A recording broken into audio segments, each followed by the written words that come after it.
옛날 옛적 조선시대의 어느 작은 마을에서는 율곡이의 이기유언론을 흥롭게 해석하여 일상에 적용하던 한 노인이 살고 있었습니다. 이 노인은 마을 사람들에게 때때로 삶이 지혜를 나누어주는 것으로 유명했으며 그가 가장 즐겨 이야기하던 주제는 이와 기의 관계였습니다. 어느 날 이 노인은 마을의 젊은이들을 모아놓고 재미있는 이야기를 들려주기로 했습니다. 그의 목소리는 깊고도 부드러웠으며 이야기가 시작될 때면 마을의 공기는 마치 저녁물처럼 고요하고 따뜻했습니다. 여러분, 오늘은 제 친구 당나귀 호세의 이야기를 들려주려 하네. 호세는 아주 특별한 당나귀였지. 오랜 세월 내 옆에서 일도하고 말을 건네주던 녀석이라서 우리는 서로 특별한 관계였지. 이의 이론이라면 호세의 귀는 아주 튼튼하고 힘센 당나귀의 모습이겠지만 그 이는 놀랍도록 명철한 지혜를 품고 있었단다. 젊은이들이 귀를 기울이며 듣기 시작하자 노인은 이야기를 이어갔습니다. 어느 하루는 바람이 몹시 불던 겨울이었지. 호세와 나는 나무를 하러 숲으로 갈 준비를 하고 있었어. 하지만 그날따라 호세는 나아가길 주저하고 있었지. 나는 이유가 있어 그랬겠거니 하고 잠시 기다렸어. 그러자 호세는 천천히 내 앞을 지나 숲길 하나를 골라 걸음을 옮기기 시작했지. 보통 겨울에는 북쪽 길이 더 안전했지만 호세는 서쪽 길로 향하더군. 아주 기분 나쁜 예감이 들었지만 호세의 선택을 존중했지. 그날 하필 북쪽 길에는 큰 나무가 바람에 쓰러져서 막히게 되었고 그 길로 가던 여러 마을 사람이 큰 낭패를 봤다고 합니다. 그러니 호세의 선택이 노인과 그의 무리를 무사하게 했던 것이지요. 젊은이들은 그 이야기에 감탄하며 물었습니다. 호세의 이와 기가 서로 조화를 이룬다는 건가요? 노인은 미소를 지으며 대답했습니다. 맞네. 호세는 단순히 힘센 당나귀가 아니었지. 그 본래의 치은이가 날카롭게 작용하니 기의 모습으로 나타난 것이란다. 우주 만물이 다 그러하듯이 우리 각자 그리고 여러분도 평소에 마음속 이의 소리를 듣도록 항상 노력해야 하네. 젊은이들은 머리를 끄덕이며 자신들 주변의 일상에서도 이와 기의 조화를 찾기로 다짐했습니다. 그날의 이야기는 마을 애오래도록 전해져 내려왔고 사람들은 서로의 삶에서 균형을 찾아가는 지혜를 율곡의 사상에 빗대어 이해하게 되었습니다. 그렇게 노인의 호세 이야기는 단순 한우 증거리로 끝난 것이 아니라 깊은 철학적 의미를 전달하며 조화로운 삶을 찾아가는 길잡이가 되었던 것입니다. 두 번째 이야기. 옛날 옛적 도덕관념이 전혀 없던 작은 마을이 있었어요. 이 마을 사람들은 매일같이 자신만을 위한 행동을 했고 그 결과 마을엔 끝없는 혼란과 갈등이 끊이지 않았죠. 그러던 어느 날 마을에 낯선 철학자가 나타났어요. 그의 이름은 메누엘 칸토바였습니다. 메누엘은 오랫동안 세상을 여행하며 자신의 철학 이론을 전파하고 있었는데 이번엔 이 마을에 새로운 바람을 불어넣기로 결심했어요. 마을의 광장에서 주민들과 만난 메누엘은 새로운 철학을 소개하기 시작했어요. 그는 정업명령이라는 개념을 설명하며 여러분이 오늘 하는 모든 작은 행동들이 내일이면 이 마을의 법칙이 된다고 생각해보세요. 여러분이 하는 행동이 모든 사람에게 적용될 수 있는지를 스스로에게 물어보세요. 만약 그렇지 않다면 다시 생각해보고 실제로 모두에게 적용될 수 있는 행동을 선택하세요. 라고 말했어요. 메누엘의 말에 마을 사람들은 처음에는 의아해했어요. 어떻게 개인의 행위가 보편적 법칙으로 작용할 수 있을까? 라는 생각이 머릿속을 맴돌았죠. 하지만 곧 그 말의 의미를 깨닫기 시작했어요.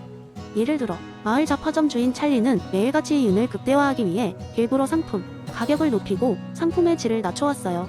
그에게 정업명령을 적용해보니 만약 모든 가게 주인들이 그렇게 행동한다면 마을 경제는 무너질 거라는 결론이 자연스럽게 나왔죠. 찰리는 이내 자신의 행동을 고치고 정직한 가격과 좋은 품질을 제공하기 시작했어요. 어느 날 마을의 아이들 사이에서 공놀이가 유행했는데 아이들은 자주 남의 집 정원으로 공을 차 넣곤 했어요. 다시 말해 프리다 아주머니의 장미 정원은 매일같이 파손됐죠. 이때 아이들 중 영리한 토미는 메누엘의 이야기를 떠올렸어요. 만약 우리 모두 남의 정원을 망가뜨리는 것이 당연해진다면 우리 집 정원도 안전하지 않겠지? 아이들은 마침내 각자의 집 정원에 대해 책임감을 갖게 되었고 이후 축구장은 모두가 이용할 수 있는 공터로 옮겨졌어요. 시간이 지나며 메누엘 칸토바의 철학은 마을 곳곳에 퍼졌고 사람들은 더 이상 자신의 이기적인 욕망에 따라 행동하지 않게 되었어요. 결국 이 마을은 모두가 서로를 존중하며 공존할 수 있는 조화로운 곳이 되었답니다. 마을 사람들은 메누엘의 지혜를 기리며 그에게 사과 한 상자를 선물로 주었어요. 메누엘은 환하게 웃으며 단 한마디를 했답니다. 이제 여러분의 행동이 곧 여러분의 마을입니다. 그리고 메누엘은 또 다른 여정을 떠나며 새로운 마을에서 자신의 철학을 전파하기 시작했어요.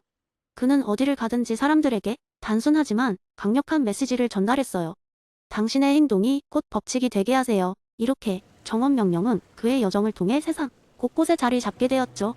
세 번째 이야기. 한때 철학적인 문제들로 골머리를 앓던 마을의 사물의 목소리. 나는 흥미로운 현상이 나타난다는 소문이 퍼졌다. 이 마을은 아리스토텔레스의 철학을 바탕으로 대화를 나누는 사물들 때문에 유명해졌다. 사람들은 실체의 목소리를 통해 그들의 목적을 듣고자 했다. 마을의 중심에 위치한 공원에는 커다란 오크 나무가 있었다. 이 나무는 마을에서 가장 나이가 많은 사물이었고 늘 두꺼운 나무 줄기를 자랑했다. 사람들은 이 나무가 자연세계의 본질과 이론에 대해 이야기한다고 믿었다. 어느 날 젊은 철학자 안나가 그 오크 나무를 찾아왔다. 그녀는 목적론을 연구하고 있었고 그 나무와 대화함으로써 더 깊은 통찰을 얻으려 했다. 안나가 오크 나무 아래에 앉자 갑자기 잎들이 살랑거리고 나무가 이야기를 시작했다. 안나, 나는 겨울에도 견디며 하늘로 뻗어가지만 그 모든 것은 단지 이곳에 서 있기 위한 것이 아닐세. 나의 목적은 이 땅과 하늘을 연결하는 다리가 되어 너희 인간에게 삶과 성숙함이 균형을 보여주는 것이지. 안나는 흥미로워하며 물었다. 우리가 이해해야 할 것은 무엇인가요? 목적론에서 행복이 궁극적 목표라면 당신의 행복은 무엇인가요? 오크 나무는 낮은 목소리로 대답했다. 내게 행복은 잎을 통해 빛을 받아들이고 뿌리를 통해 대지의 영향을 섭취하며 그저 존재함으로써 화합을 이룰 때 찾아온단다. 내가 내 자신의 목적을 발견하고 너만의 방식으로 우주의 일부가 될 때 행복은 너를 찾을 것이야. 다음으로 안나는 마을의 오래된 분수대를 방문했다. 그곳에 물줄기가 높이 쏟아오르며 끊임없이 흐르고 있었다. 분수대는 부드럽게 물의 노래를 들려주었다. 내 목적은 사람들에게 시원함을 주고 생명의 순환을 다시 일깨우는 것이란다. 물은 흐름 속에서 그 존재의 의미를 찾고 나는 물을 통해 그 진리를 전달하지. 안나는 고개를 끄덕이며 감사의 인사를 전하고 다시 길을 떠났다. 그녀는 많은 사물들, 끊임없이 돌고 도는 풍차, 시간의 흐름을 측정하는 해시계, 사람들의 이야기를 비추는 거울 등과 대화를 나누며 각각의 존재가 자신의 목적을 이루어가는 방법을 배웠다. 마을을 떠나기 전 안나는 깨달음을 얻게 되었다. 각 사물이 그저 자신의 목적을 완성하며 더 큰 그림인 조화로 기여하고 있었다. 사람들 역시 자신의 내면의 목소리를 듣고 각자의 목표를 향해 나아갈 때 그들의 삶은 비로소 의미와 즐거움을 찾게 되는 것이었다.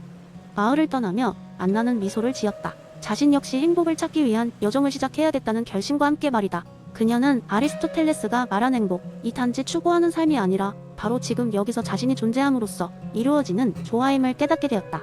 이제 철학자 안나는 자신의 인생을 하나의 큰 목표를 향해 꾸준히 움직이는 여정으로 보았다.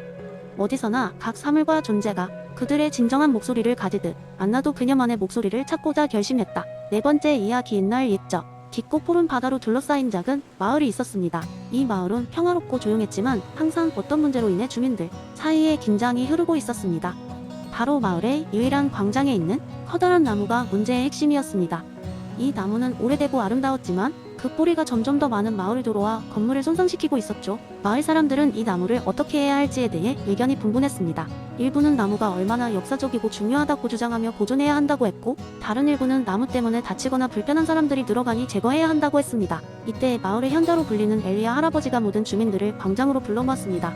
그는 존 스튜어트 밀의 공리주의 이론을 이용해 이 문제를 해결하고자 했습니다. 엘리야 할아버지는 주민들에게 공리주의에 대해 설명하기 시작했습니다. 공리주의는 우리가 어떻게 행동해야 하는지를 고민할 때 유용한 도구가 될 수 있습니다. 우리는 어떻게 하면 최대한 많은 사람들에게 기쁨과 행복을 줄 수 있을지 생각해야 합니다. 이 말을 들은 주민들은 서로 얼굴을 마주보고 생각에 잠겼습니다. 곧 엘리야 할아버지는 커다란 흰 천을 펼쳤습니다.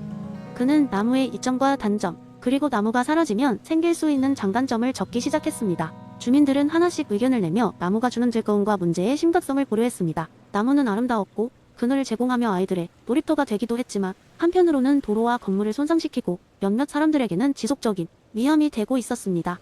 토론은 길어졌고 모든 사람들의 의견이 맞물려 격론이 벌어졌습니다. 그러나 엘리야 할아버지는 끊임없이 말했다. 공리주의의 핵심은 우리의 결정이 최대한 많은 사람들에게 행복을 가져다 줄 수 있어야 한다는 것입니다. 마침내 여러 제안들이 나왔습니다. 첫째는 나무를 잘라버리고 안전하고 편리한 공원을 만드는 것이었고, 둘째는 나무 주위에 벤치를 설치하고 뿌리의 손상을 막을 수 있는 방호 조치를 취하는 것이었습니다. 다수의 주민들은 두 번째 제안을 더 좋아했습니다. 왜냐하면 나무를 보존하며도 더 많은 사람들에게 행복을 줄 수 있다고 느꼈기 때문이었죠. 결론적으로 마을 사람들은 대다수가 만족할 수 있는 타협안, 즉 나무를 보존하며 필요한 안전 조치를 취하는 방향으로 결정했습니다. 엘리야 할아버지의 인도로 공리주의 원칙을 따라 모두가 조금씩 양보하며 이룬 합의였고, 마을은 그 이후로도 나무 주변에서 더욱 화목한 시간을 보낼 수 있었습니다. 이렇게 존 스튜어트 밀이 공리주의 이론은 마을 사람들에게 최대 다수의 최대 행복이 무엇인가를 깊이 생각하게 했고, 모두가 조금씩의 불편을 감수함으로써 더 큰 행복을 누릴 수 있도록 도와준 것이었습니다. 그리고 엘리야 할아버지는 미소 지으며 말했다. 참된 행복은 개인의 것이 아닌 우리 모두의 것입니다.